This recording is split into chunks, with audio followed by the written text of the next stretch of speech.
Olá, gente, muito bom dia. Esse é o segundo domingo do mês de junho e nós estamos felizes, cheios de contentamento, porque Deus tem sido conosco, tem nos sustentado, tem guiado a nossa vida e nós percebemos nitidamente a sua presença em nós. A Ele, a Jesus, a glória para sempre, os saúdo com paz, desejando um domingo feliz, abençoado, e que Deus continue nos sustentando.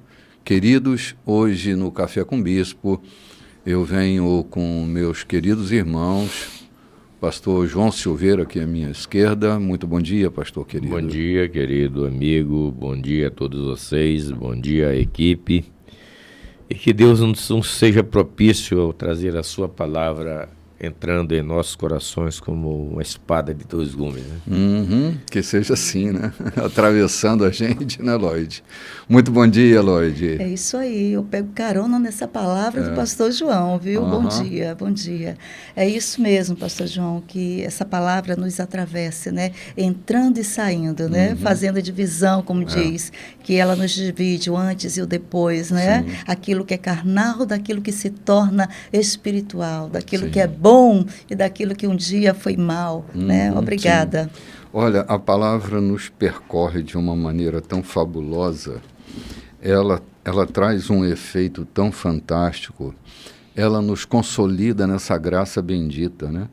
Domingo passado eu estava lendo um texto de Hebreus, capítulo 13, que ele diz assim: a graça é o único fundamento adequado à vida. Gente, como a gente se adequa bem à graça de Deus e como isso faz tão bem para a nossa vida, né? A nossa vida ganha outro sentido. Eu estava lendo agora o capítulo 4 de João e bem no versículo 4, que foi o versículo que nós paramos na semana passada, né? Cara, que texto extraordinário para aqueles que caminham na graça de Deus e tem como testemunho interno o Espírito Santo que, junto ao nosso espírito, ratifica, né, confirma a nossa filiação, a nossa unidade com Ele, gerando consistência no meio da tribulação, ter esse saber nos guiando a vida. Eu me lembro do Jó, né? Eu sei que o meu Redentor vive, que por fim se levantará. Há saberes que guiam a nossa vida, pastor João. Há saberes que, mesmo nos momentos mais difíceis, eles são capazes de nos reorientar, nos reorganizar, colocar a nossa vida no trilho novamente, né? Falar nessa história de Jó, diante das palavras, dos discursos, das contestações de Jó com seus amigos, eu só tenho a entender que aquela afirmação de Jó foi tal qual a de Pedro para Jesus. Para onde iremos nós se tu tens palavra de vida eterna? Tu és o Cristo, o Filho do Deus vivo. Ou seja, não há como em nós, no ser humano, no homem comum, no religioso apenas, um saber com profundidade para discernir coisas tão profundas como essas.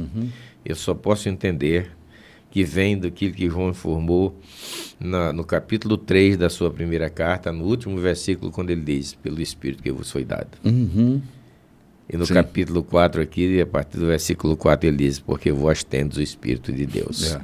Isso é maravilhoso, não é, João? Essas revelações vêm do Espírito, na verdade. Elas não vêm de uma vontade carnal. Quando que Jesus Cristo disse para Pedro, bem-aventurado és tu que não revelastes nem a carne nem o sangue, mas... Sim, há coisas que, caminhando no Espírito de Deus, a gente experimenta uma dimensão da vida, uma camada de profundidade na vida que só quem experiencia, só quem passa por esse experimento é capaz de decifrar, é capaz de colocar no seu testemunho pessoal a consistência dessa experiência que se tem, né? É mesmo. Bom, nós vamos lá para o capítulo 4, versículo 4, né? Meus filhos queridos, Vocês vêm da parte de Deus e pertencem a Deus. Vocês já obtiveram uma grande vitória sobre esses falsos mestres, pois o Espírito que está em vocês é mais forte do que qualquer coisa no mundo. Essas pessoas pertencem ao mundo que nega o Cristo. Eles falam a língua do mundo e o mundo os escuta. Mas nós viemos de Deus e pertencemos a Deus. Quem conhece Deus nos entende e nos ouve. Quem não quer nada com Deus, evidentemente não vai nos ouvir. Esse é outro teste para diferenciar o espírito da verdade do espírito do engano. Então, tá claro. Gente, nem tudo que nós falamos, nem tudo que dizemos, vai haver adequação para quem está ouvindo. Receptividade interior. Não tem, João, não tem, porque assim, há uma frequência, digamos assim, frequência que ela vai se ajustar quem está na mesma frequência. Quando você não está na mesma frequência, é como arrumar o dial do carro, né? Ali no rádio. A chiadeira, a barulho, ruído, e não se consegue ouvir nitidamente. Mas quando você acerta a frequência, quando você coloca o dial na frequência correta, você ouve nitidamente. Esses ruídos, diz o João, que é o espírito do maligno, que não consegue ouvir com nitidez e com clareza as palavras que vêm de Deus para a vida do ser humano. Né? Esta semana, no encontro com 3 cunhados, os únicos cunhados homens que tenho, a gente passou um tempo maravilhoso junto, uma tarde e noite. A gente estava falando exatamente sobre isso. Ouvir a voz de Deus e um dizer, eu nunca ouvi. Mas já vi coisas maravilhosas, já vi coisas. O outro disse, eu já ouvi naturalmente ouvir. Então, quem não tem o Espírito de Deus, não entra em frequência. Não entra em frequência. Se o teu rádio não tem a frequência para as estações completas, não entra, vai só chiar. Como é que Maria e Isabel começam a conversar e de repente entra em frequência, né? Sim. E até a criança treme. Maria olha, Isabel olha Maria e diz, de onde me vem que Ou seja, Isabel engravida, Maria 6 meses depois engravida, não se encontram, não se falam, não tinha telefone celular na época, Maria morava em Nazaré e Isabel em Jerusalém, numa casa de campo um pouco afastado, estivemos lá. Como é que Maria vem visitar Isabel e ao olhar o Espírito entra em frequência, né? E diz, de onde me vem a bem-aventurança de que a mãe do meu Senhor venha visitar.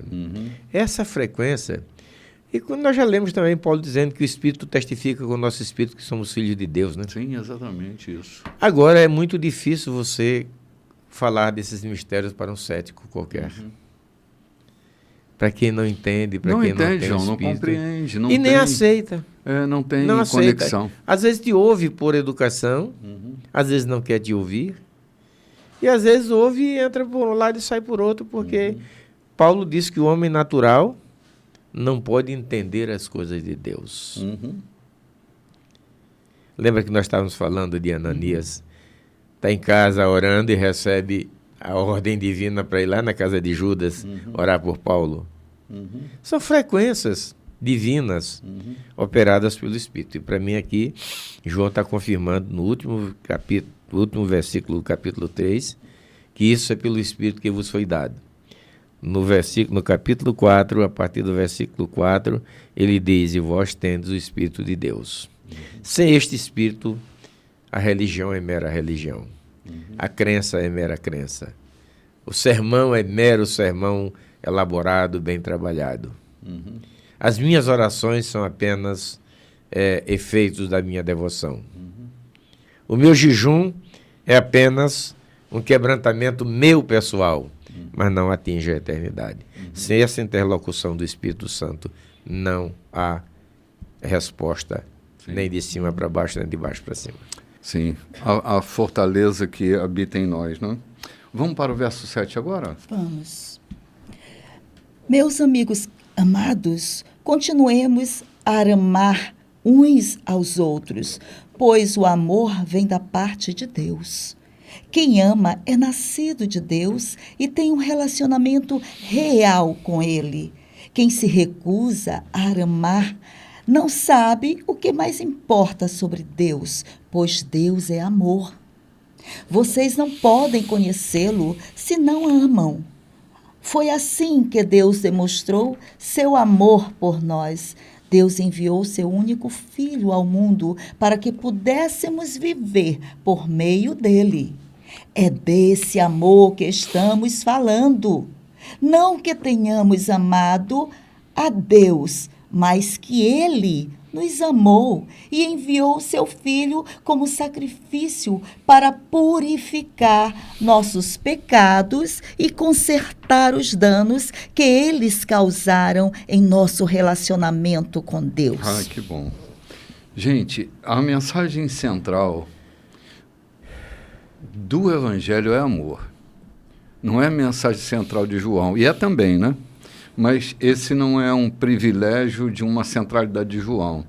É que João fala da base fundamental do Evangelho, que é a grande relação de amor, né? É João mesmo quem cita, né? Porque Deus amou o mundo de tal maneira. Ali está o coração de tudo, né, João? Ali está o coração de tudo. Se a gente não tiver disposto a uma relação de amor com a vida, a gente sequer conhece a Deus. Dizer que Deus é amor, né? A substância divina é amor. Deus não ama, ele é amor. A sua essência, a sua natureza. Não é amoroso. Não é amoroso, ele é amor. Ele é a própria essência de amar.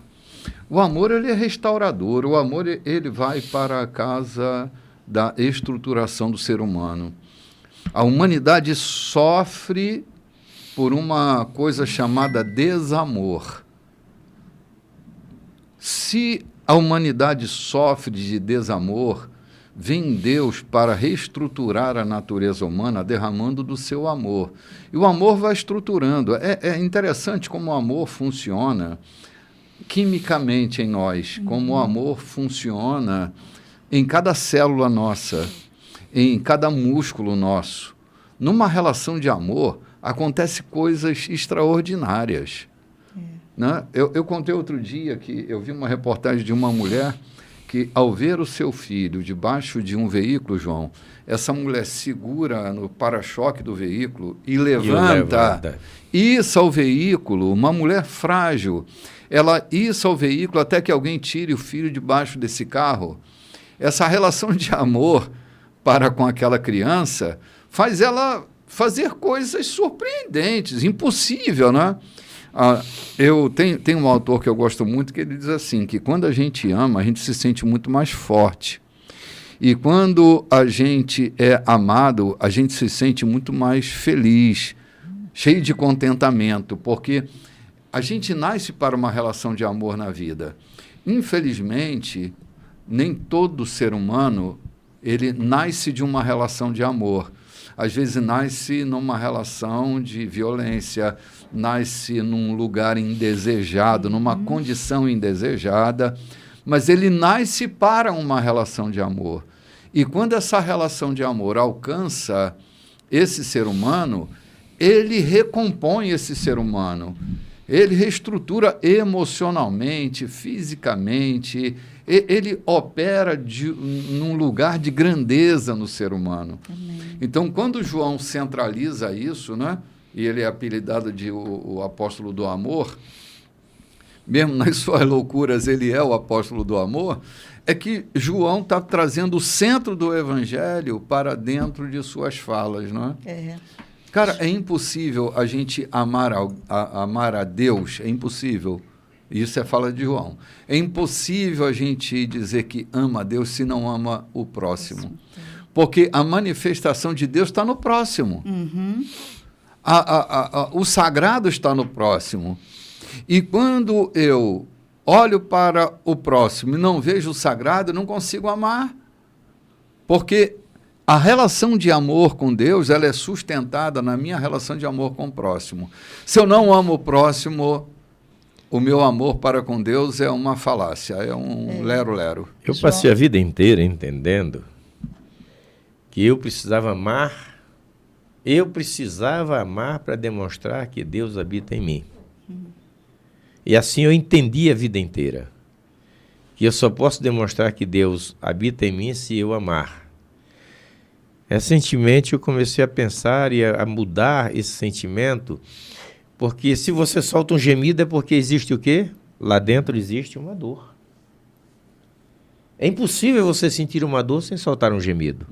Não é assim? Sim. Então o que é o gemido? É a expressão de que há uma dor lá dentro, não é isso? Sim, sim. O que é o amor ao próximo? É o transbordar verdadeiro do que o amor de Deus existe em ti. Quando você não ama o próximo, você está claramente dizendo que não há Deus em tua vida. Há uma religiosidade, há uma crença, há uma observação da lei, uma leitura da palavra, uma relação com a palavra. Vejamos que até Jó, que não conhecia, que confessa não conhecer a Deus de fato, só ouvir falar, mas Jó faz uma descrição da sua relação com o próximo. Percebe isso? Sobre com as viúvas, com a necessidade dos outros, ele faz uma relação. Então, o que é que Jó está dizendo? Que dentro dele já existia a essência de Deus, mesmo sem o conhecer com profundidade. Então, repetindo, assim como a dor, ou como o gemido é a expressão da dor que existe em mim, o amor ao próximo é a expressão do Deus que existe dentro da minha vida. E se isso não existe, se na minha relação com as outras pessoas não há amor de fato, é porque não há Deus em mim. Que é a fonte do amor. Isso, é isso mesmo, pastor João, isso que eu ia dizer. João, ele deixa bem claro que há uma fonte, e Deus é essa fonte do amor. Deus é essa fonte. Quando ele diz assim, não foi vocês que amaram a Deus, né? Mas não, foi Deus que amou vocês primeiro. Se vocês estão demonstrando algum tipo de amor, né, nos seus atos, palavras e decisões, né, isso não vem de vocês mesmos, existe uma fonte, porque Deus amou primeiro. Né? Aí vocês estão amando a Deus. É interessante essa água que vem dessa fonte, esse amor que vem dessa fonte. João fala que o amor, ele apaga a escuridão, né? Ele vai tirando toda a escuridão. É diferente dos falsos profetas, enganadores, que o que acontece? Por não haver o amor, há conflitos, o ódio, o conflito se espalha, né? Vai se espalhando. As trevas vão ganhando espaço, né? E onde há o amor é que transborda a paz, o medo vai embora. João vai esclarecendo isso de uma maneira muito maravilhosa, de uma maneira que a gente começa a olhar com outros olhos para o que é amor. João fala aqui, esse é o crisol que separa a impureza do ouro. Ou seja, assim vocês podem ver que aqueles que não têm amor não pertencem a Deus. Apenas pertence ao seu ciclo religioso. Porque ele está falando aqui, não é de pessoas estranhas ao Evangelho.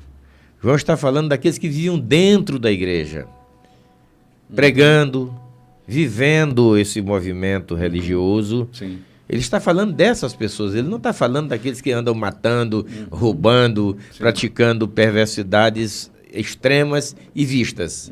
Ele está falando daqueles que estão dentro do nosso segmento religioso, da nossa igreja conosco, vivendo conosco, pregando, nos ensinando, liderando grandes agremiações religiosas, ditas cristãs, mas ele está dizendo, provam, e esta é a prova, se não há amor para com o seu semelhante, ali não existe Deus, existe apenas uma fachada. E depois Paulo vai falar que a obra de muita gente vai passar pelo fogo. E muitas delas vai torrar porque é só feno e palha. Né? João e Lloyd, a teoria da ética do Ocidente, ela é montada num gráfico estabelecido por Jesus, que é a nossa relação de amor com a nossa verticalidade e a nossa horizontalidade, não é? Amar a Deus sobre todas as coisas e ao próximo como a ti mesmo. Mas o vértice que gera a minha relação de amor com Deus e a minha relação de amor com o próximo, eu estou bem no centro disso. Sou o cravo que fixa. Porque, para mim, na minha cabeça, um homem não consegue amar o seu próximo, principalmente porque ele não se ama. Porque quem tem uma relação de amor consigo mesmo, ele é capaz de manter uma relação saudável de amor com Deus e de amor com o próximo. Mas tudo parte dele. Há relações de amor para com Deus que é adoecida. Relações adoecidas. O que tem é medo no lugar de amor, é medo de Deus. Medo da sua vingança, medo do seu mau humor, medo dos pecados que comete. Não tem uma relação de amor com Deus, tem uma relação de medo e chama isso de amor. Você já viu alguém que se apaixona por alguém que não sabe daquela paixão? Sim. É possível que nessa relação há pessoas que se apaixonem por Deus, mas que não têm uma relação com Ele. É apenas uma paixão mórbida, sua própria. É a necessidade da referência de um divino, mas não tem amor, não tem relação intimidade, não tem relação com ele. Então, assim, se a gente quer manter uma relação de amor equilibrado com a vida, a gente precisa aprender a se amar. E numa boa relação com Deus, a gente aprende a se amar com Ele, amando-o. E essa relação restaurada, essas pazes que eu faço comigo, me leva a amar o próximo. Novamente a gente bota aqui na mesa o Jacó, que entra Jacó, sai Israel, Jacó não via, mas Israel vê. O sagrado na cara de Esaú. Entra um amedrontado, fugitivo... Trambiqueiro. Escorraçado, trambiqueiro, culpado. E sai um homem que vê a face de Adonai naquele seu acusador. Sim.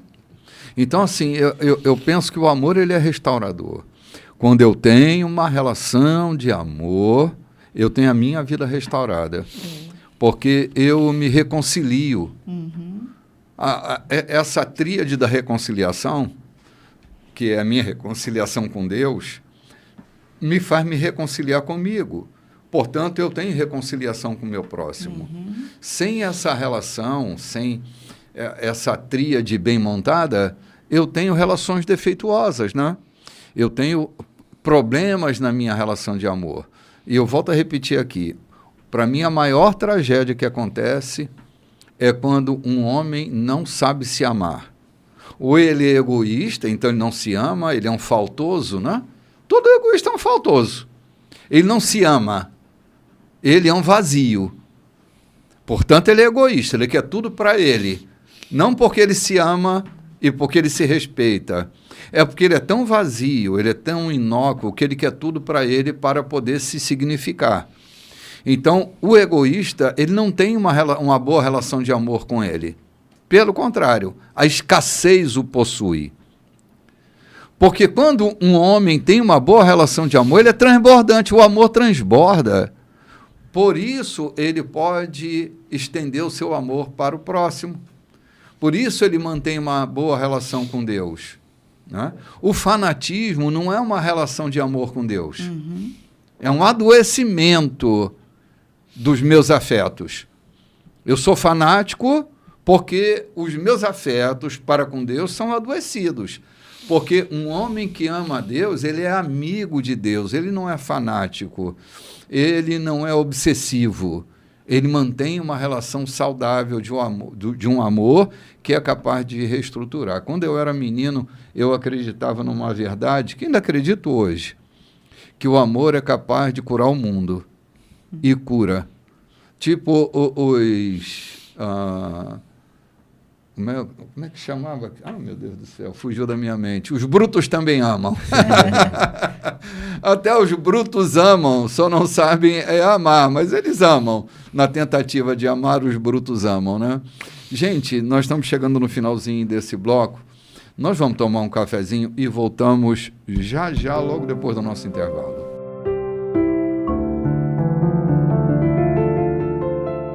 Olá, gente, de volta para o segundo bloco do nosso programa. Saúdo a todos com paz, aqueles que entraram agora aí pela 92.3. Nós estamos lendo e refletindo no texto da primeira carta de João, no capítulo 4.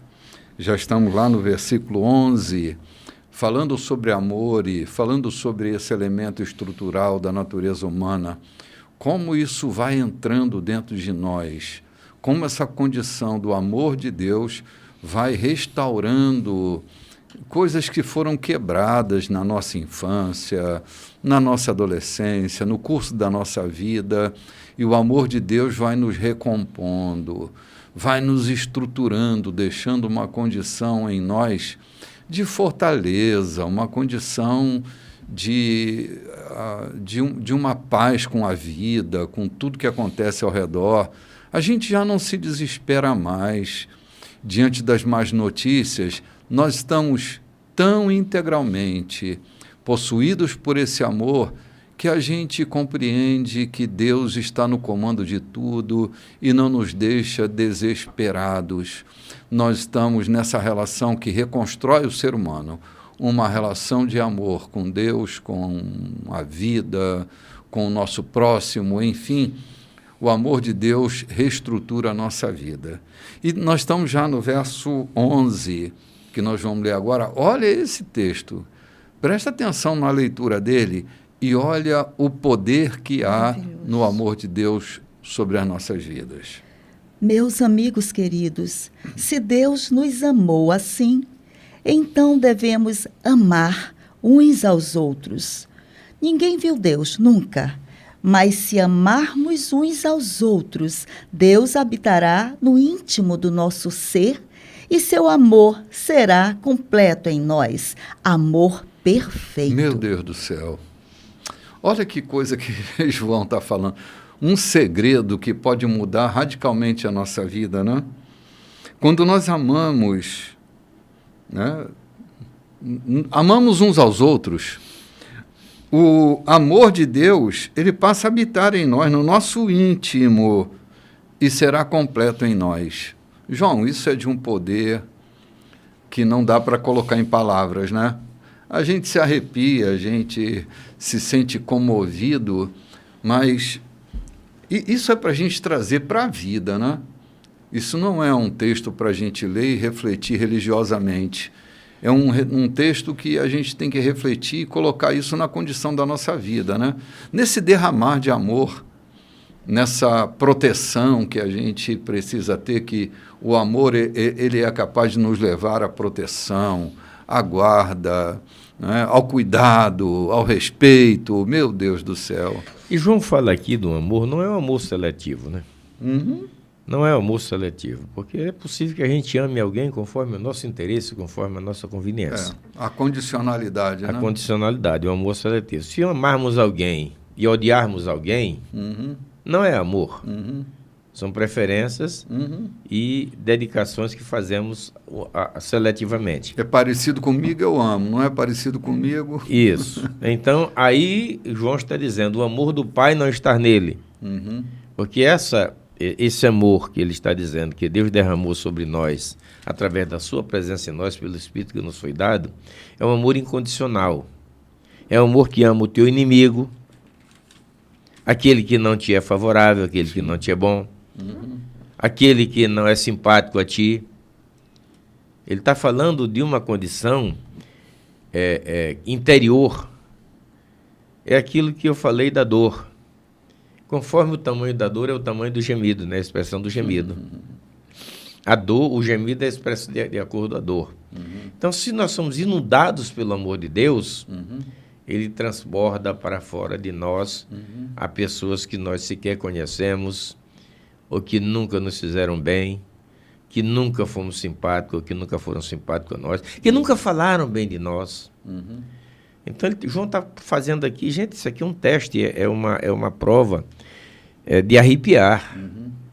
Se não amamos o nosso irmão, é porque o amor de Deus não está em nós, é porque Deus não habita em nós, é porque o que nós fazemos é religiosidade, é crença, é igrejismo, e não relação com Deus. É isso que João está dizendo. Em suma, é tudo isso que ele está dizendo. Sim. Cara, é uma coisa maravilhosa essa completude, esse amor perfeito, não é, Lloyd?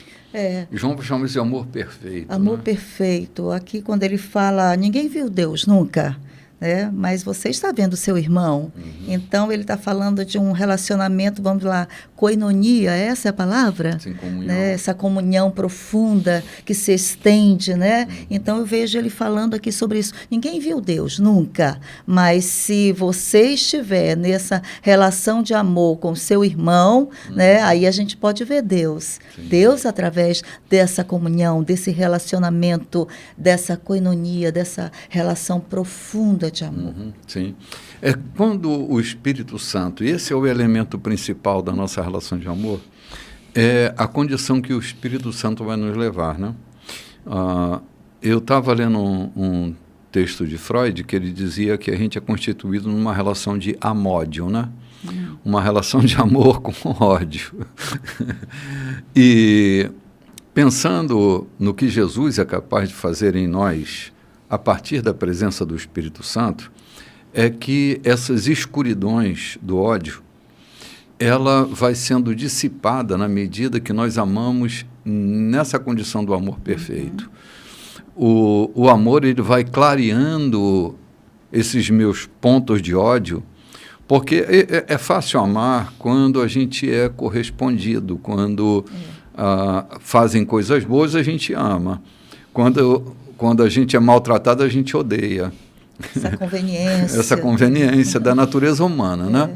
Mas João está dizendo que há uma condição que o Espírito Santo produz em nós, é que esse ponto de escuridão do ódio, ele vai sendo tomado pela luz do amor. E aquele ódio, aquela indiferença, ela vai se dissipando, porque tudo vai ficando muito importante para nós. O outro é muito importante para nós quando o Espírito Santo ilumina nossas escuridões. Vai nos levando a uma condição de amar respeitosamente, ainda que não concordando, ainda que não dando as mãos, a gente continua amando, mesmo na diferença. A gente não tem que odiar porque é diferente. A gente precisa aprender a amar. Se a gente aprende a odiar, a gente também aprende a amar. É uma condição da gente se tornar um aprendiz da vida, né? E o Espírito Santo é o nosso grande professor. Está tão claro aqui que Caim odiou seu irmão. Odiou o seu irmão. Então, aprender a amar e odiar é uma questão de exercício. Está dentro de nós. Quando o maligno, e João fala que Caim era do maligno, quando é o maligno que está no ser humano, o ódio é a sua transparência, né? É a sua transpiração. Quando é Deus quem está no coração do ser humano, o amor é a transpiração que sai pelos poros, que sai pela vista, que sai pelos olhos. Eu não estou falando de comiseração e misericórdia, estou falando de amor. Sim. A misericórdia e a comiseração podem ser resultado de um amor, mas pode ser resultado apenas de um momento emotivo, de uma questão emotiva. A compaixão mórbida que sentimos, que nem sempre é amor. O desejo de ajudar nem sempre é movido pelo amor. Às vezes é por uma motivação qualquer. Mas João fala aqui, ele começou falando lá no princípio, que Caim matou seu irmão porque era do maligno. E o que nós entendemos aqui é exatamente isso que eu já falei, eu só vou repetir. Quando é o maligno que habita o coração do indivíduo, que transporta, o que transfere dali é ódio.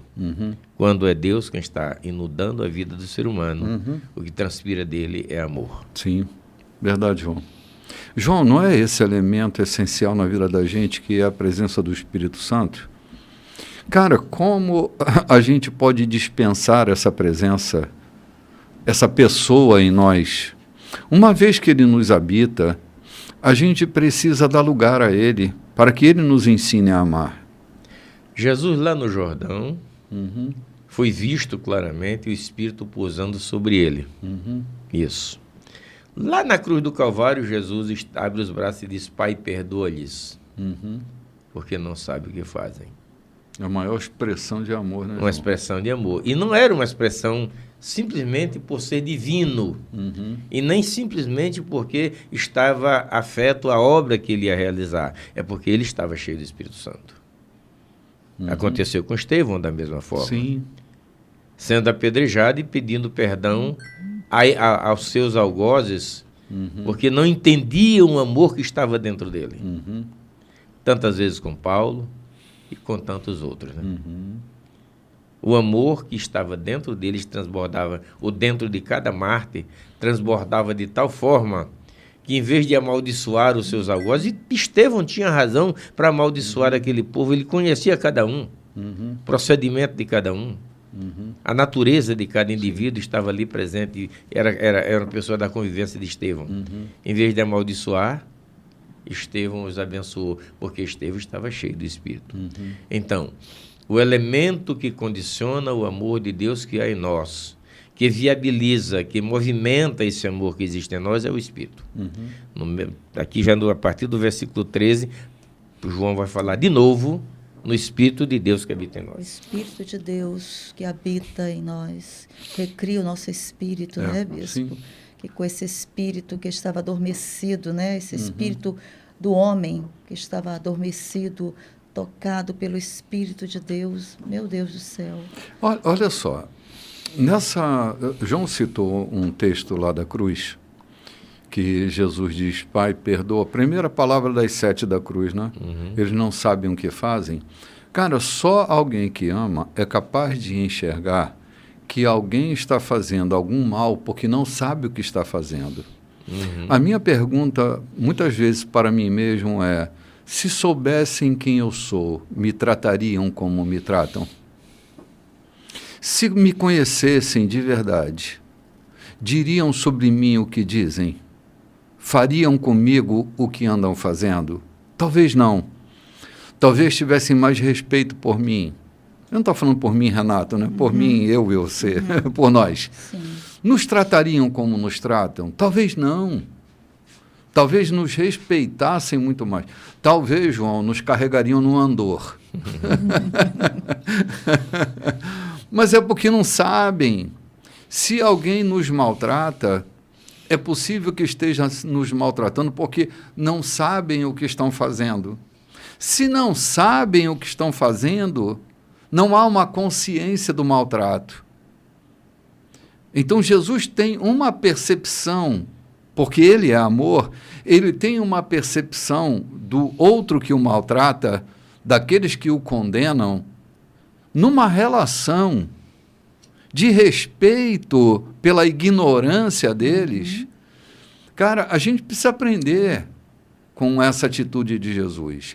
Ele está dizendo para mim e para você, o mal que nos fazem porque não nos conhecem. Se nos conhecessem, talvez não fizessem. Então, essa percepção é a percepção de quem ama. Respeita a diferença. A insolvência do outro. Porque, assim, muitas pessoas estão se maltratando em nós, é o que eu tenho hábito de dizer. Elas estão se maltratando em nós, não estão nos maltratando, estão se maltratando, porque elas se odeiam. Elas não têm uma relação com amor. Elas têm uma relação de defesa na vida. É como uma criança que não aprende a amar na sua infância, ela vai aprender a se defender. E vai viver a vida inteira se defendendo, porque não aprendeu a amar. Há pessoas que, infelizmente, é que a gente às vezes vive dentro de uma redoma, vive dentro de um nosso mundozinho, vive dentro da caverna da gente, e acha que todo mundo foi criado como a gente foi criado. E não tem a mínima ideia de pessoas que foram mal criadas, que foram mal educadas, que não tiveram uma relação de amor. Amor se aprende. A gente aprende com o outro a se amar. E se a gente não tem esse outro que nos ensina a nos amar, vive uma relação de maus tratos, João, essa criança, quando cresce, ela não vai saber amar, ela vai aprender a se defender. Desconfia até do amor de Deus por si próprio. Sim, claro. Claro. Parece que esse amor que é muito mais complexo que é o amor de Deus, que é o amor incondicional, Nós amamos condicionalmente. Se nos faz bem, a gente ama. Se não nos faz bem, a gente ou coloca no lugar da indiferença ou coloca no lugar do ódio. Porque a gente ama a condicionalidade. Mas nós somos atraídos por Deus e o Espírito Santo que habita em nós vai nos ensinar uma condição de amor que é supra, está acima. E vai nos ensinar um amor na incondicionalidade. Como foi o amor de Jesus lá na cruz. Pai, perdoa. É incondicional, ele olha para os maus tratos, ele tem a consciência dos maus tratos, mas também tem a consciência de uma ignorância total sobre ele. Porque se soubessem quem era Jesus, não maltratariam. Né? Então, olha em que condição Jesus deixa o amor. Um amor capaz de perdoar. Né? A gente tem uma versão, agora vamos voltar de novo a Jacó lá no Jaboque, a gente tem uma visão de que Jaboque separou todo aquele donativo para oferecer a Esaú, apenas para aplacar a ira de Esaú. Olhando para cá, para essa questão do amor de Deus que invade o coração daqueles que são alcançados por ele, percebe-se que não havia nada de tentativa de aplacar. Era a expressão do seu amor para com seu irmão. Seu irmão que fez sair fugitivo e habitar por mais de 20 anos numa terra distante, agora resolve oferecer parte daquilo que era seu ao seu irmão. Não com a intenção de aplacar a sua ira, mas no desejo de demonstrar o seu amor para com seu irmão. Porque foi alcançado por Deus no Val do Jaboque. João, assim, eu não quero fazer uma análise injusta nessa relação do Esaú com Jacó. Mas quem negociou não foi Esaú? Foi. Jacó passou a perna nele.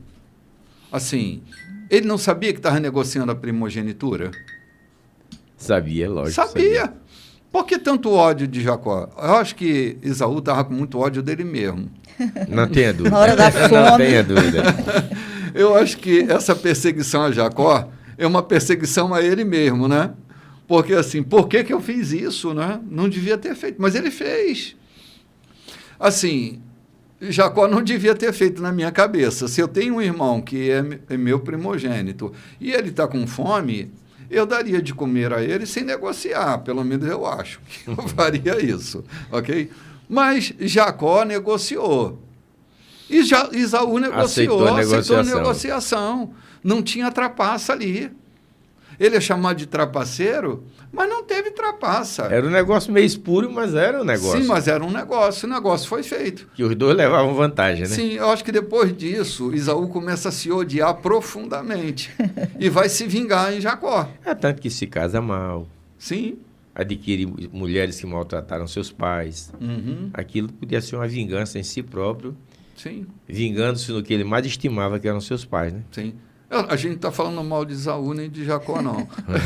Eu acho que a gente só está colocando aqui na mesa para examinar que muitas vezes o nosso ódio ele parte de nós mesmos. Ele é contra nós mesmos e não contra o outro. E não contra o outro, exatamente. Como a gente não pode bater na gente mesmo, É. a gente não pode vingar-se em si próprio, vinga-se naquele que está de Sim, fora. espera o sábado de aleluia para se punir em Judas. Não, eu vi uma coisa pior do que essa. Eu já falei isso aqui, eu tinha uma vizinha, amiga, conterrânea, morando aqui em São Luís, que tinha um gato.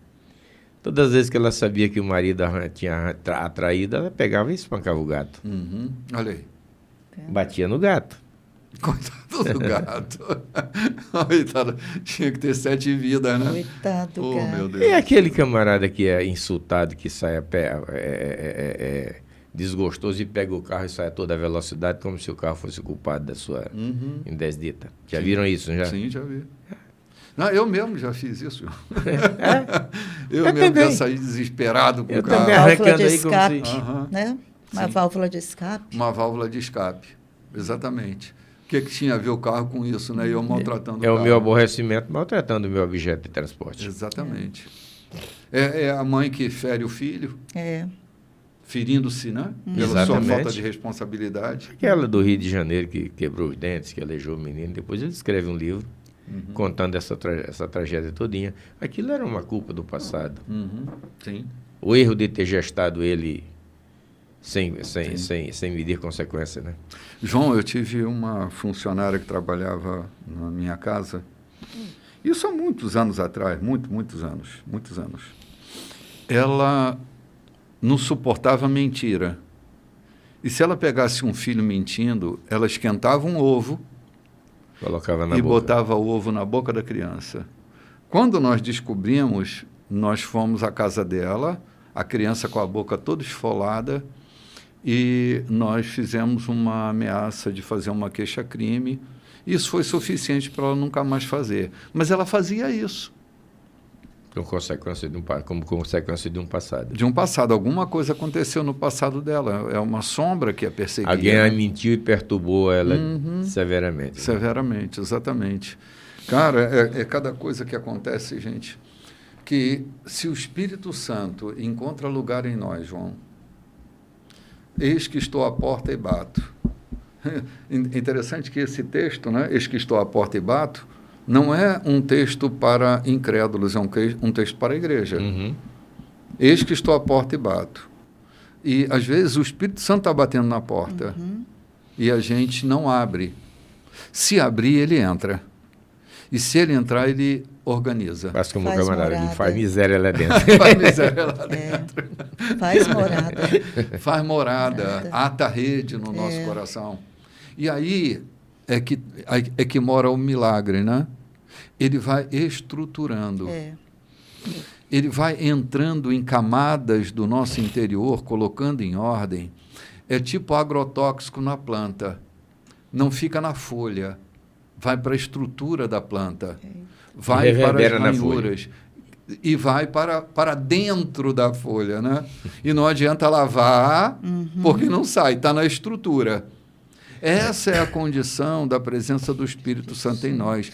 Ele age estruturalmente em nós. À medida que ele vai entrando, ele vai organizando a gente internamente, vai botando o nosso interior em ordem. E, ao colocar em ordem, a gente pode partir para uma relação com a vida muito mais saudável. Né? Ora, uma mulher e um homem que se relacionam com o Espírito Santo são pessoas fáceis de lidar. É lamentável se entender que muitos entenderam que ele ficou só na linguagem, né? Que ele só serve para uma expressão de linguagem. É verdade. É lamentável se pensar nisso, porque para muita gente a presença do Espírito Santo não é vista no amor para com o outro, mas na linguagem que eu expresso. É só na linguagem do benzimento, né? Em nome do Pai, do Filho e do Espírito Santo. Tá só na expressão. Na expressão. Não está na manifestação viva do Espírito Santo na vida. E aí nós lemos no princípio, quando começamos a ler aqui, João dizendo: nisto é manifesto que Deus habita em nós pelo amor que expressamos para com os outros. Não foi assim que nós lemos no começo? Foi. Só transliterando. Nisto é expresso a presença de Deus em nossa vida pelo seu Espírito, pelo amor que temos uns para com os outros. Exatamente isso. Gente, que formidável, né? Gente, são informações que a gente busca aqui dentro do texto, que são informações que podem mudar a nossa vida quando elas caminham dentro de nós, quando elas saem do lugar da informação e se encarnam em nós, ganham vida em nós. Cara, ganhar...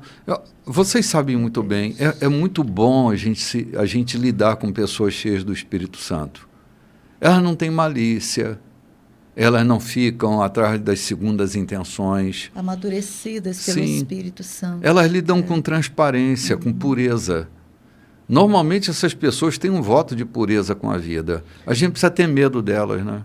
Não com ingenuidade, né? Que é muita gente que pensa... Não, é pureza. Quer tirar proveito, pureza. achando que é ingênuo. O Espírito não traz ingenuidade a ninguém, né? Sim, mas traz pureza. Traz clareza, pureza, certeza, transparência, leveza. Sim. A gente não tem medo, né, João? Eu não tenho medo nenhum de lidar com uma pessoa cheia do Espírito Santo. Ela sempre anda pelo caminho da verdade. Amém. Ela não engana, ela não ultrapassa, ela não produz armadilhas. Elas vivem na dimensão do que creem. Vivem na luz. Vivem na luz. Infelizmente, há muitos que têm medo por conta de ser revelado o seu mau carotismo, né? Sim. E quem está cheio do Espírito Santo na verdade, não vive revelando o mau caráter de ninguém. Sim. Ajuda a trabalhar. Sim. Esses que andam revelando o mau caráter das pessoas não estão cheios do Espírito de Deus, estão cheios do Espírito próprio. Vamos ali tomar um café, gente? A gente volta já já.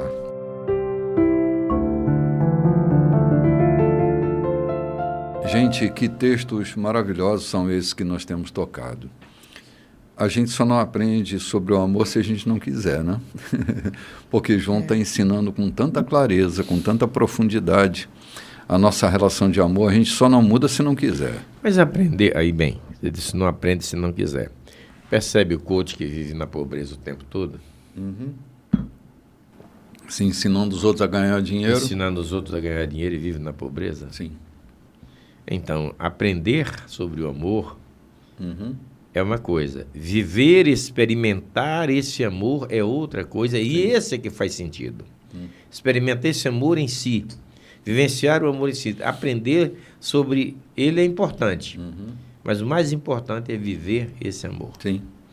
O Paulo diz que havia um grupo de mulheres que elas ouviam sempre, mas não aprendiam nunca, né?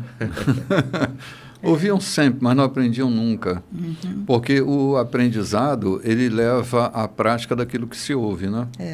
Eu ouço, escuto e coloco em prática. Isso. A prática é o desdobramento final do aprendizado, né? Acumular isso intelectualmente não significa que eu aprendi a lição, né? Eu me lembro quando eu era estudante que eu decorava uma fórmula, mas não entendia nada. Ela estava decorada na minha cabeça. Chegava lá na prova, estava decorado, eu botava lá. Que era uma beleza, mas entender aquilo é uma história. É outra história. E vamos para o verso 13 agora do capítulo 4. Isso. Sabemos que estamos vivendo uma vida plena nele e ele em nós, porque ele nos deu vida que procede da sua vida, que vem do seu Espírito. Além disso, vimos por nós mesmos e continuamos a afirmar que o Pai enviou o seu Filho para salvar o mundo.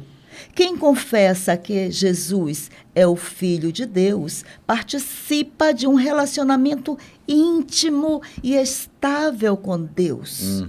É por saber disso que abraçamos de coração esse amor que procede de Deus. Oh, meu Deus do céu.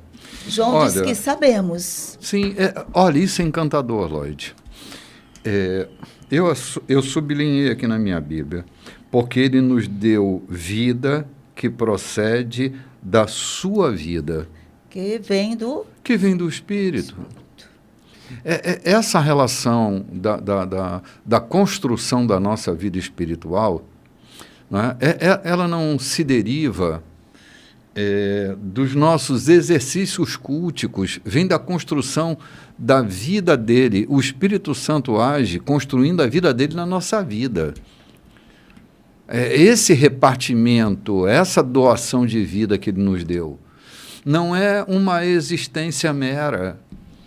É a vida dele na nossa vida. Que gera um relacionamento estável. Estável. Né? João diz, há uma estabilidade nesse relacionamento. Né? Hoje eu sei que eu estou com ele, amanhã não sei mais. Né? Ele diz, há um relacionamento estável. Quando eu me firmo nessa vida com Cristo, quando eu caminho nessa luz, nesse amor, há um relacionamento estável.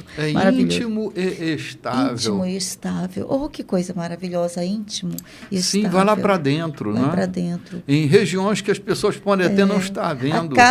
A casa fica quentinha, acolhedora, amadurecida. Meu Deus. Cara, essa operação que o Espírito Santo faz na vida da gente, João, oriundo de uma igreja pentecostal, eu aprendi que o Espírito Santo age na nossa vida para fazer barulho, né? E a gente não vai... Ele até faz, né? Sim, é o barulho de uma casa bem arrumada, né? Esta casa é sua casa. É que quando ele arruma a gente por dentro, e é isso que para mim é magnífico, né? É quando o Espírito Santo, nessa relação íntima e estável com Deus, ele vai gerando uma qualidade de vida que nenhuma terapia é capaz de produzir, nenhum tratamento, nenhum medicamento, absolutamente nada. Há medicamentos até que, se você está muito angustiado, ele é capaz de suprimir a angústia, mas suprime tudo. Você não tem mais angústia, mas não tem mais alegria também, não tem mais nada, você fica robótico. Uhum. Não é isso que o Espírito Santo faz conosco. Ele arruma a nossa casa, a fim de que a gente possa transitar por todo tipo de sentimento e não se desorganizar. A gente fica alegre, mas não fica eufórico. A gente fica triste, mas não fica deprimido. Porque essa presença, ela põe ordem na casa. É impressionante como Deus pensou num relacionamento sério, íntimo e estável comigo, contigo, com a natureza humana, levando-nos a um relacionamento com o Espírito Santo que é capaz de fazer isso tudo dentro de nós, organizar-nos internamente. Um homem que tem a sua vida espiritual organizada, cara, tudo entra em ordem na vida dele. Suas células entram em ordem, seus músculos entram em ordem, tudo entra em ordem, suas emoções entram em ordem, elas alcançam as suas órbitas naturais. Se é para chorar, a gente chora, se é para sorrir, a gente sorri. Ele não captura nenhuma emoção nossa. A gente é levado a explorar com toda a sabedoria cada emoção que vem sobre nós. O Espírito Santo nos faz perfeitamente humanos, segundo a natureza do último Adão. Não do caído, mas do último Adão. Porque é esse o movimento que o Espírito Santo faz em nós. Faz nos parecer com Jesus. E dia a dia a gente vai se conformando à imagem dele. É esplêndido. Sabe, o dom de Deus, ele é perfeito. Não é um meia-boca, um quebra-galho. Ele, quando entra na vida da gente, ele entra para valer, ele entra para botar a casa em ordem, para organizar a gente para a vida, para que a gente facilite também a vida de quem ainda não alcançou. Corpo, alma e espírito. Corpo, alma e espírito, tudo bem organizado para a sua glória. Eu estou apaixonado por esses textos de João. Doutor Espírito Santo, venha. Quem confessa que Jesus é o Filho de Deus participa de um relacionamento íntimo e estável com Deus. É isso, João. Confessar a Jesus como Filho de Deus não é expressões verbalizadas, mas é a expressão de um coração mudado, de um coração transformado, de um coração que ama apesar da adversidade. Essa confissão não é feita apenas por verbalização, por gestos simplórios. São gestos simples, não simplórios. Gestos que demonstram que Jesus é o Filho de Deus. E esse gesto lhe leva a uma participação íntima com Deus, essa confissão. João está falando aqui para um tempo em que confessar a Cristo como o Filho de Deus era suscetível de morte, porque o mundo de então estava virado para aquela situação. É ou não é o Filho de Deus? Porque atestar que Jesus é o Filho de Deus, naquela época, era levar a condenação à nação israelita e, por conseguinte, a parte de Roma que o condenou, né? E isso colocaria o mundo em evidência ou em contraste com o restante da sociedade, com os gregos, etc, etc. Então, era mais fácil não confessar a Cristo, e que Cristo era o Filho de Deus. Mesmo crendo, era mais fácil não confessar, porque não estaria colocando em risco a sua idoneidade física. João, a confissão é fruto da minha relação de experiência com aquilo que eu confesso. Eu confesso aquilo que eu vi, aquilo que eu ouvi, aquilo que eu presenciei, aquilo que eu fiz. A confissão é uma declaração da minha experiência. Confessar Jesus como Senhor da sua vida é ter tido a experiência de tê-lo como Senhor da sua vida, né? Senhor da sua vida, tê-lo recebido em seu coração. Não é eu ouvi falar. De ter sido reconcebido como nova criatura. Sim. É a confissão da minha experiência. Não é apenas do que... um assentimento a uma religião, sim, a uma confissão. De que confissão tu és? Uhum. Já viu muita gente perguntar? De que confissão é evangélica, é católica? De qual é a tua confissão de fé? Não é qual é a tua confissão em Jesus. Cara, olha o que o versículo 17 vai falar. Cara, é um aprofundamento, Isso aqui a gente passaria o ano trabalhando esse texto aqui, né? Olha o verso 17, vamos lá, Loide. Deus é amor. Quando passamos a habitar permanentemente no amor, vivendo uma vida de amor, vivemos em Deus e Deus vive em nós. Assim, o amor tem o controle da casa, fica à vontade e amadurece em nós e não temos mais preocupação com o dia do juízo. Nossa situação no mundo é idêntica à de Cristo. No amor, não há espaço para o medo. O amor amadurecido expulsa o medo, considerando que o medo causa uma vida vacilante e cheia de temores, medo de morte, medo do julgamento. Podemos dizer que quem tem medo não está completamente aperfeiçoado no amor. Vamos dar uma paradinha aqui. Vamos dar uma paradinha. Meu Deus do céu. É muito conteúdo, muita informação. Muita informação.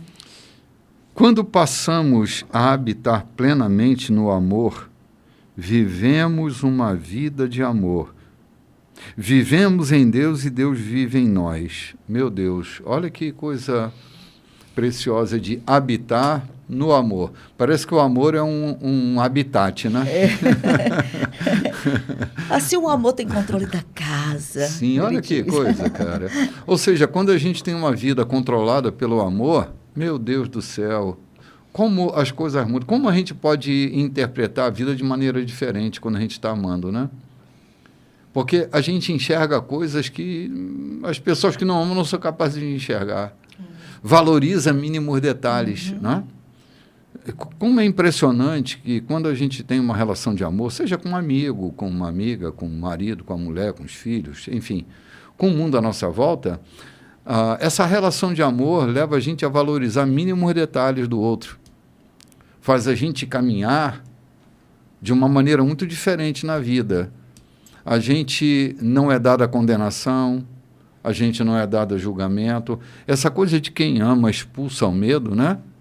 Esse amor amadurecido, ele lança fora o medo. Se há um poder que controla a vida das pessoas, é o medo. O medo do julgamento alheio, o medo do seu próprio julgamento sobre si. Autocrítica, né? Sim, mas quando eu amo, Lloyd, eu perco o apetite pelo medo. O medo já não tem mais poder sobre mim, né? Tem uma frase de Sêneca a Nero que diz assim, o teu poder consiste no meu medo. Já não tenho mais medo, tu não tem mais poder sobre mim. Quantas vezes o que a gente está vivendo é justamente essa experiência inversa de Sêneca. A gente é controlado pelo medo que tem. A experiência do Elias, controlado pelo medo de Jezabel. Que poder que Jezabel tinha sobre Elias? Nenhum. Senão o poder que Elias deu. Elias deu poderes a Jezabel. Porque poder, olha, naquele momento da história, é só a gente parar para prestar atenção. Naquele momento, naquele ponto da história, Elias tinha mais cartaz no reino do que o próprio Acabe. A influência de Elias sobre o povo era ainda maior do que a influência do rei sobre o povo. Agora vem a mulher do rei, Elias dá poderes à voz dela, e quantos de nós não estamos sendo controlados pela fala do outro? Porque estamos dando poder. Tire o poder e o medo desaparece. E o amor tem essa capacidade de tirar o medo. Porque quem ama não tem medo. Não tem medo de nada. Não tem medo do julgamento alheio. Por exemplo, quem se ama não tem medo do julgamento alheio. Pode julgar.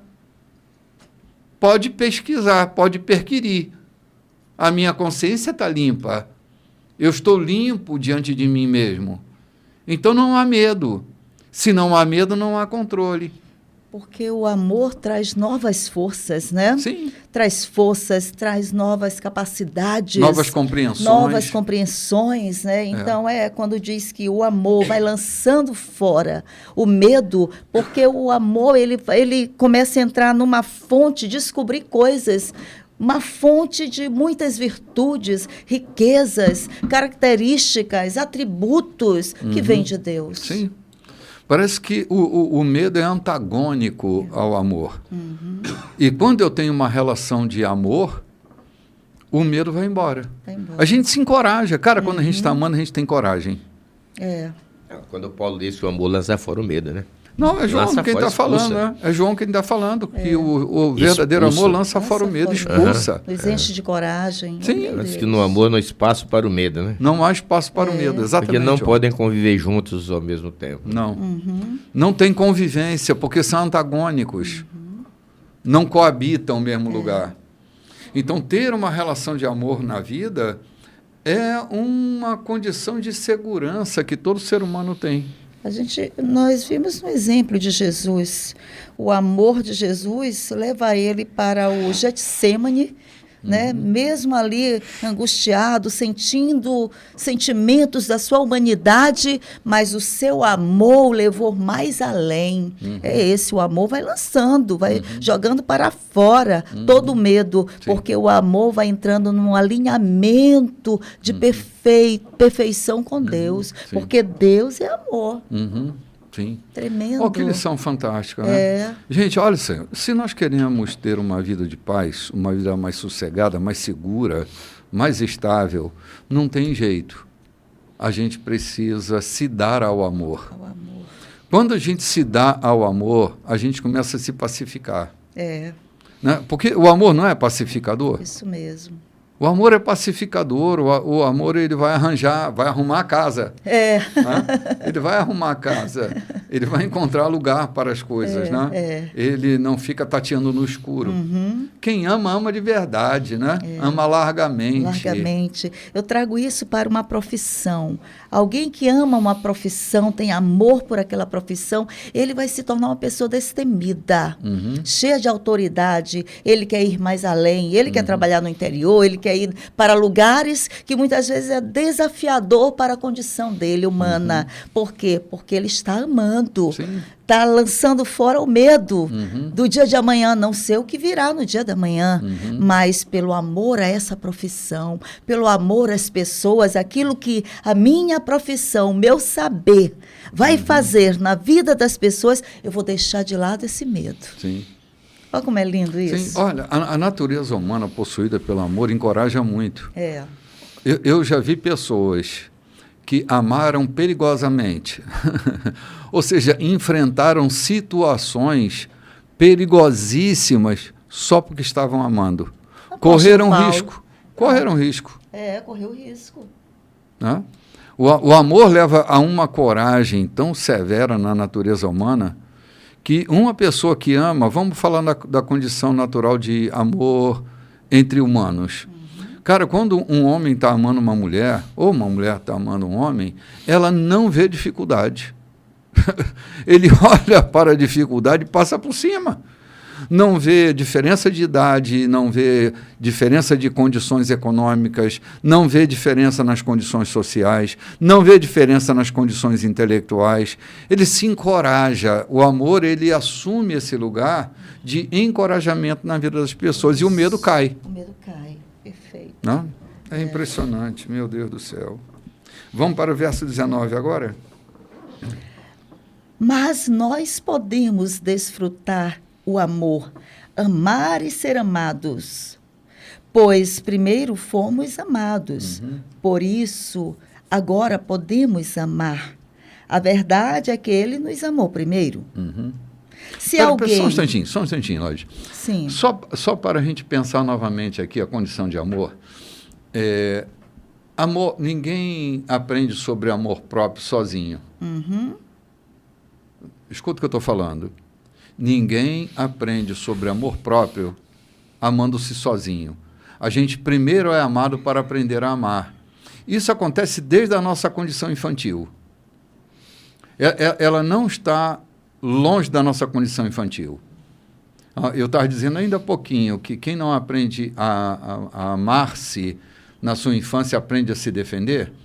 Por quê? Porque o amor próprio, ele nasce do amor do outro. Por isso que João diz, ele me amou primeiro, por isso eu aprendi a amar, porque ele me amou primeiro.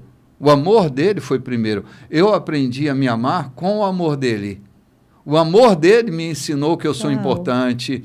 O amor dele me ensinou que eu importo. O amor dele me ensinou que eu tenho valor, que eu pertenço.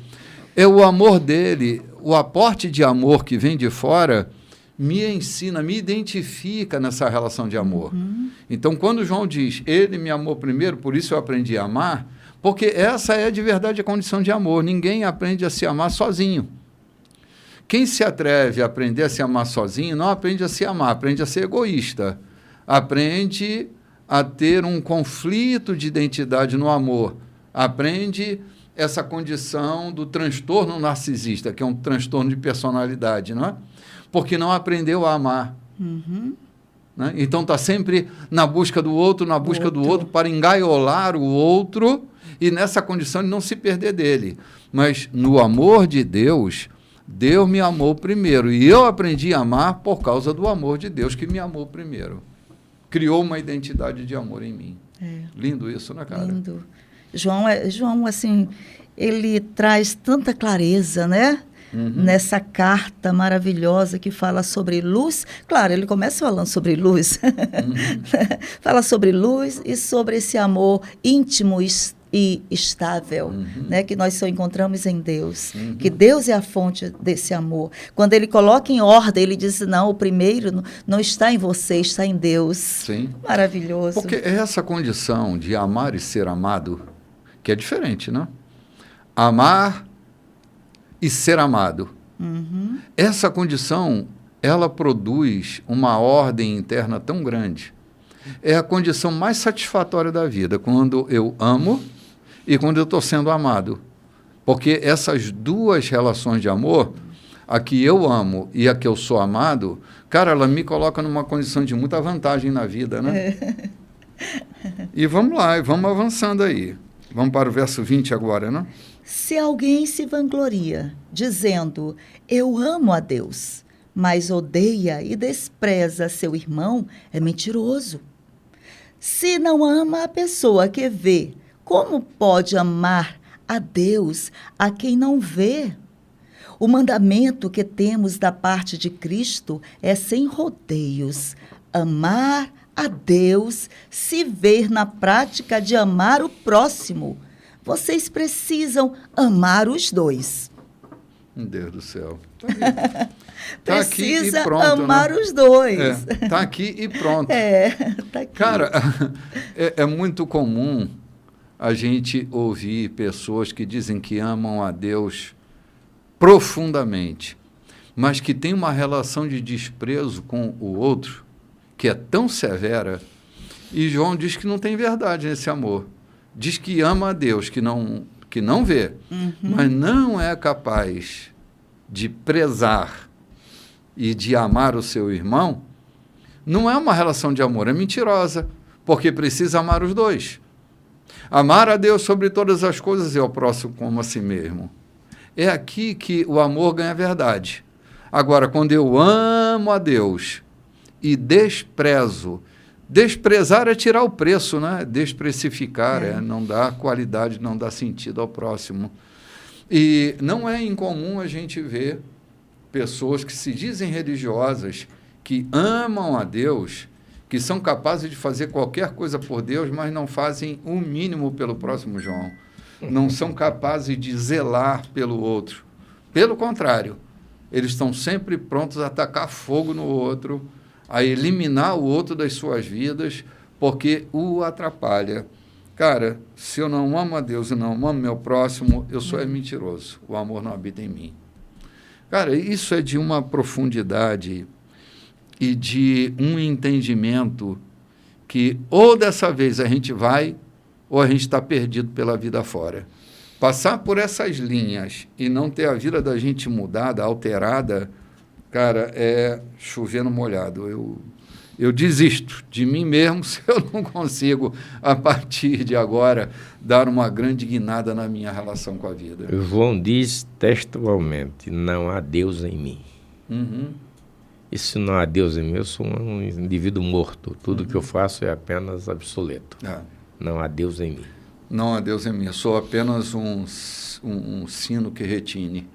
Faço barulho, mas não há consistência em mim. É como uma lata velha batendo uma na outra. Vamos tomar um cafezinho, gente, e voltamos para o próximo bloco.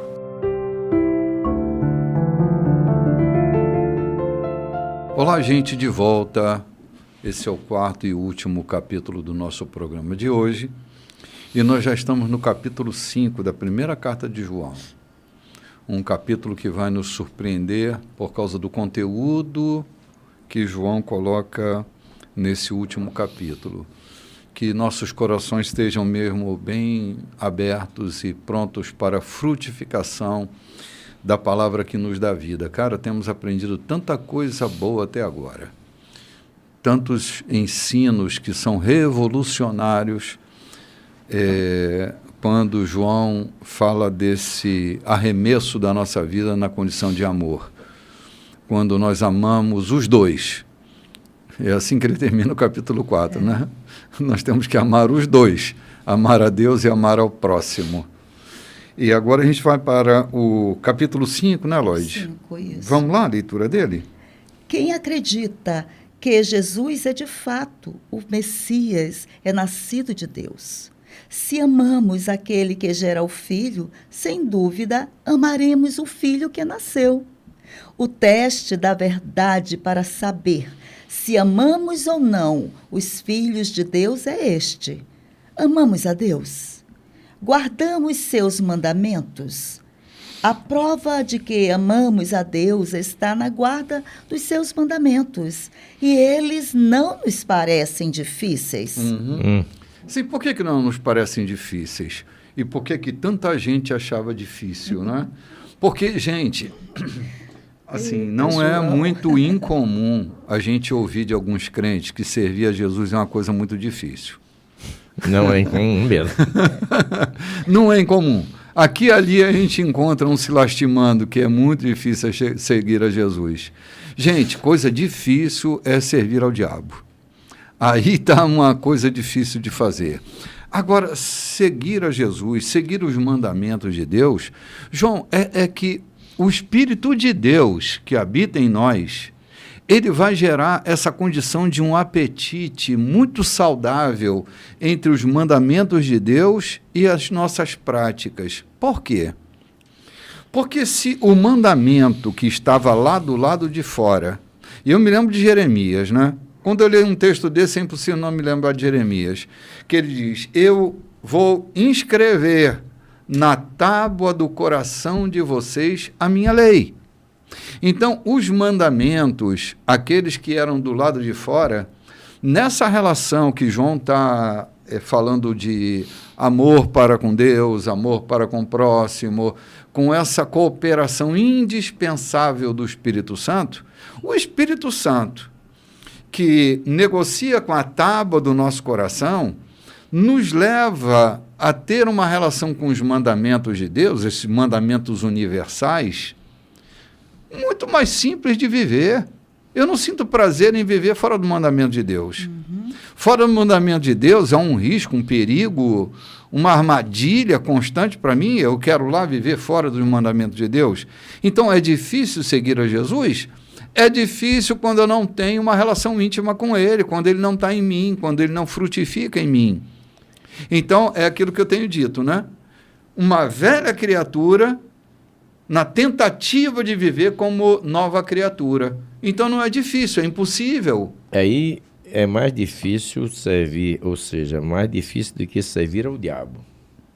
É querer servir a Deus nas suas próprias atitudes. Ou seja, vamos para o princípio. O que Caim queria? Servir ao diabo? Ou Caim queria ser aceito por Deus? Se a gente lê com atenção, percebe que o desejo de Caim era ser aceito por Deus. É tanto que ele veio atrás e fez um sacrifício. Abel fez o sacrifício dele, Caim veio atrás e fez um sacrifício. Então o que Caim queria? Caim queria servir a Deus. Mas queria servir a Deus com seus próprios princípios, com as suas próprias atitudes. Isso foi para Caim tão doloroso que ele terminou matando o seu irmão. Não era no modo de Deus, era no seu modo, né? Era o seu modo, queria servir a Deus do seu modo. Então não há coisa mais difícil para o ser humano do que querer servir a Deus ao seu modo. Quando ele diz que os seus mandamentos não são pesados ou não são difíceis, João diz aqui, é quando você está servindo a Deus do modo dele, ou seja, quando você está cheio dele. Quando ele é o guia na tua vida, quando o Espírito Santo é quem guia a tua vida, os mandamentos não são pesados. Amar a quem te odeia não é pesado quando há operação do Espírito Santo na tua vida. Sim. Agora, quando não há operação do Espírito Santo na vida, há apenas uma informação de que você deve amar o seu inimigo, você arqueja, você sapateia debaixo daquele jugo. Porque querer fazer aquilo que não está na tua possibilidade de fazer é difícil. Então, se Deus não habita em ti, não tente cumprir os seus mandamentos, que você vai se quebrar todinho, você vai matar seu irmão. É isso que Caim estava querendo, servir a Deus, e terminou matando o seu irmão, porque as suas intenções, apesar de serem intenção de servir a Deus, o seu procedimento era maligno. Então, pessoas que têm vícios tremendos na vida, não chegaram a ser uma nova criatura e querem cumprir regras evangélicas, cristãs, religiosas, vão se quebrar na vida e vai ser difícil. Porque os mandamentos não são pesados para aquele que é dirigido por Deus, que é cheio do Espírito Santo de Deus.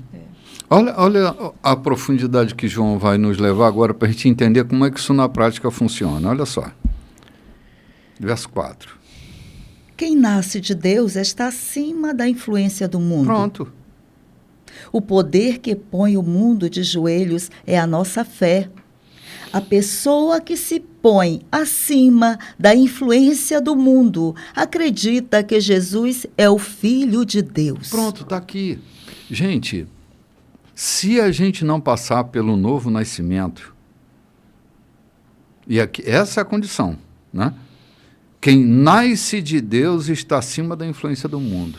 E o novo nascimento não é obra de uma intelectualização, não, de uma aceitação intelectual do Cristo, Sim. do Evangelho. Sim. É uma entrega do coração. Sim. É uma circuncisão no coração, de que fala Paulo. Para mim, a chave é essa, João. É o novo nascimento. É nascer de Deus. Porque, assim, eu posso nascer pelos efeitos da religião, então eu nasço naquela religião, mas eu nunca nasci em Deus. Meu nascimento não procede de Deus, procede das regras, procede da cultura. Vamos pensar em Simão, quando aqueles discípulos estão ali que falam do Evangelho, que o seu coração, a sua mente brilhou, entendeu? Entendeu, aceitou e foi batizado. Podia haver sinceridade, mas lá no fundo do coração estava a ganância. Não havia transformação. É quanto custa, né, João? Havia uma intelectualização da fé. Havia um assentimento da fé por conta de um movimento que estava acontecendo e não por uma interação, por uma entrega ao Evangelho. Sim. Eu vou aderir. Isso me traz conforto. Quanto custa esse negócio do Espírito Santo? Agora, né? para realizar isso, quanto custa? Quanto é que eu tenho que pagar? Tem dinheiro, pode dizer que eu tenho dinheiro para pagar. Eu só quero que vocês me liberem. Se é que vocês estão com a chave, liberem para mim, porque eu pago quanto vocês quiserem. Era o cara ligado ao espetáculo, né? Não estava ligado a Deus, estava ligado ao espetáculo. Ele viu coisas, né? Ao movimento. Sim.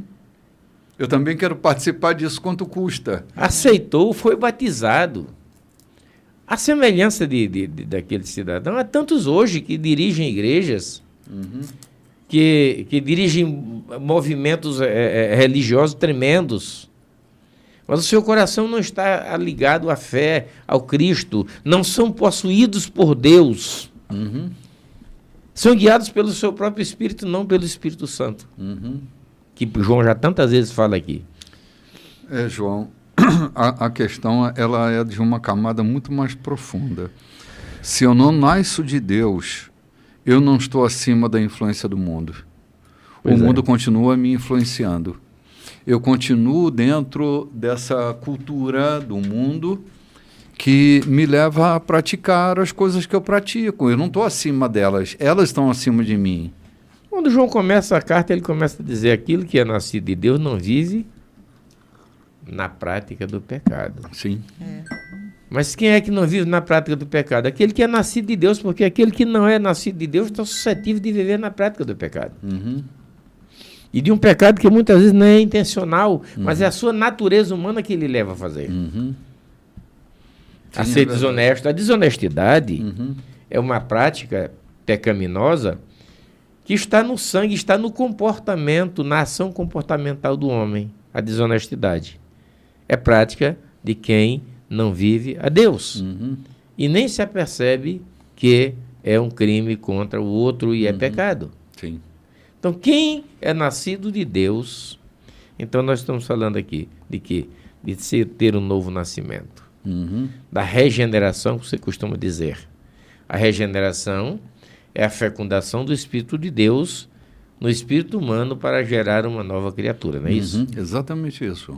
Então, quem não passou por esse aspecto, mas passou por um assentimento religioso, não consegue praticar a justiça. Não, é porque não são rituais que nos fazem nascer de novo, né? É possível que no ato do batismo eu entre só um pecador enxuto e saia um pecador molhado, porque eu participei foi de um ritual e não de uma transformação. De uma atitude de dizer para os outros: eu pertenço a Cristo, né? Uhum, sim, sim. Vamos lá para o verso 6, é outra paulada, é outra... Meu Deus do céu. Jesus, o Cristo divino, ele experimentou o nascimento que doa a vida e uma morte que mata a morte. Vixe, Maria. Não apenas o nascimento físico, mas o nascimento batismal de seu ministério e de sua morte sacrificial. E em tudo isso, o Espírito confirma a verdade, a realidade da presença de Deus no batismo e na crucificação de Jesus, tornando essas ocasiões vivas para nós. O testemunho é tríplice: o Espírito, o batismo e a crucificação, os três em perfeito acordo. Pronto, olha aqui. Como ele traz essa experiência de Jesus, né? Sim. É a morte que mata a morte. Uhum. Se minha relação batismal é uma relação meramente ritualística, a morte não mata a morte. E a vida não gera vida. Não gera vida.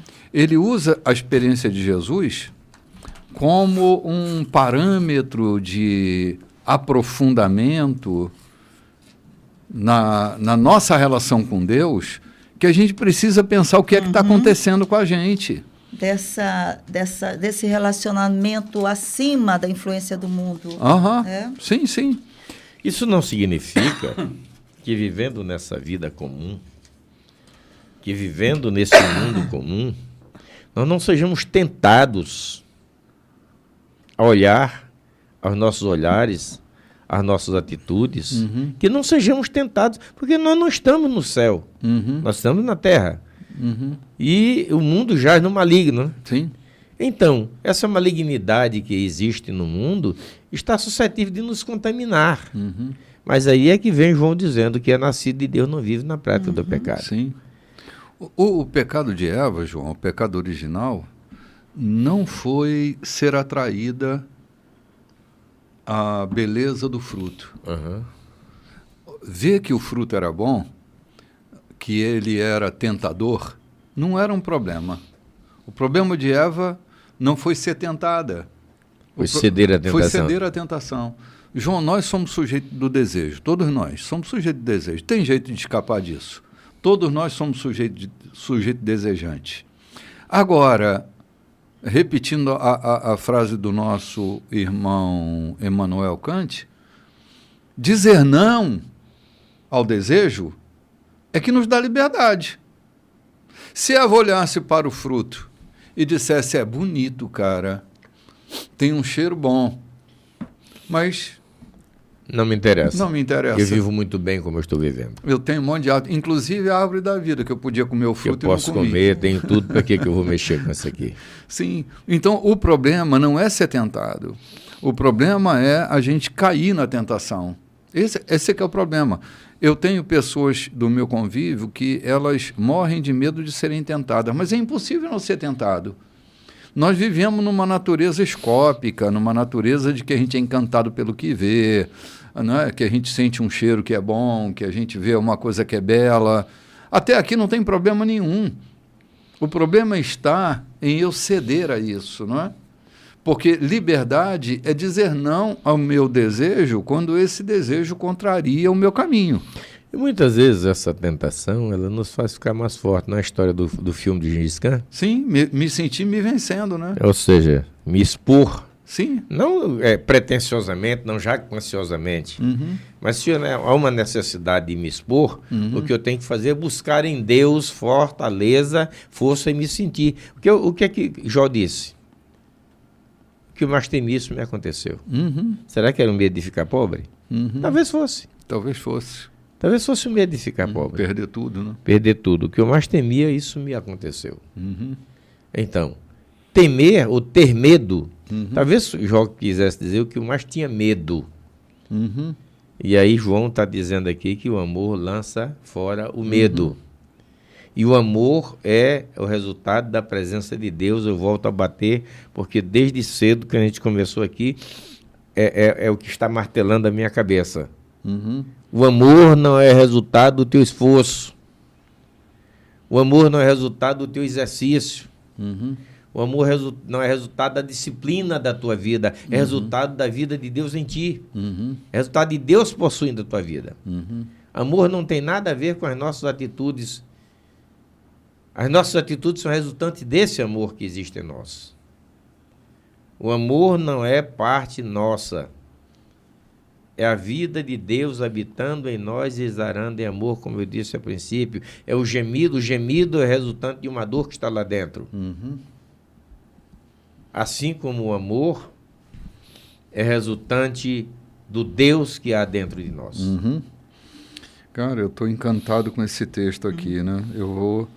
Eu vou parar para estudar mais profundamente ele, porque essa coisa de que há uma morte que mata a morte... Uma morte que mata a morte. Foi o que aconteceu. Onde está a morte, a tua vitória? Onde Onde está o teu aguilhão, né? O último inimigo a ser vencido foi a morte. E isso me interessa muito pensar, João, porque, cara, aqui vai trilhando o caminho que põe o mundo de joelhos, que faz que o mundo se renda. É essa experiência de aprofundamento na morte, na cruz e no batismo. Alguns têm usado o batismo como elemento simbólico, e ele tem o seu valor simbólico, mas ele faz nos refletir numa coisa que é para lá de simbólica, que é a nossa experiência com a morte e com a ressurreição do nosso Senhor. Se eu pensá-lo só como fator simbólico, eu vou tê-lo só como elemento ritualístico. Não, gente, quando nós passamos pela experiência do batismo, lembremos-nos que esse batismo expressa publicamente o que aconteceu na experiência de cada um de nós, na identificação com a crucificação. Quando eu me dou a ser batizado, eu me dou a ser batizado porque eu criei uma identificação com a morte e com a ressurreição. Aqui eu tive a experiência com a vida que me deu vida e com a morte que matou a morte. Aqui o batismo acontece. E o que de fora se pode ver é eu sendo sepultado numa água e saindo dessa água. Mas essa experiência antecede ao meu mergulho nas águas batismais. Foi a experiência que eu tive ao colocar o mundo de joelhos diante do poder do crucificado.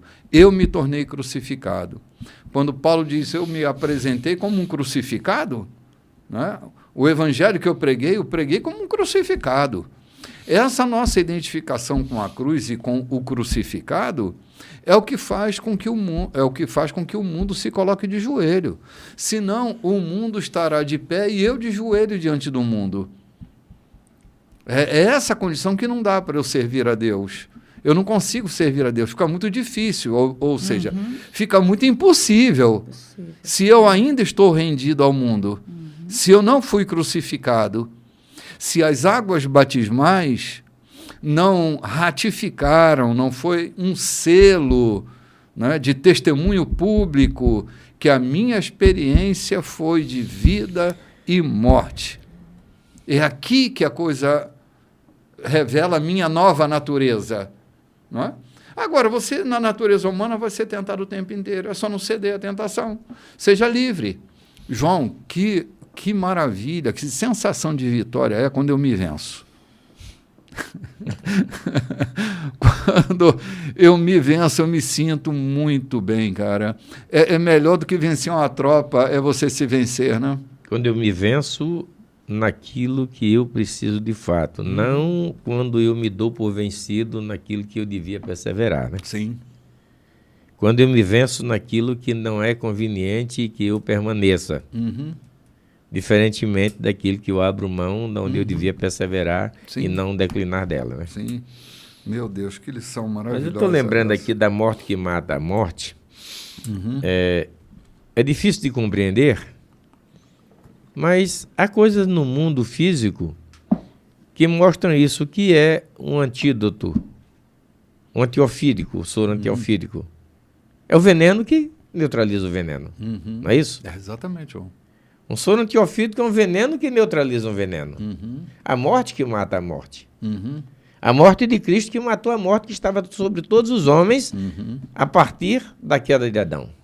Exatamente isso. Que todos pecaram, destituídos estão da glória de Deus. Aí vem Cristo e na sua morte mata aquela morte. A tua fala é muito boa, João. A morte que mata a morte. É exatamente isso. O antídoto é ele, né? O antídoto é ele.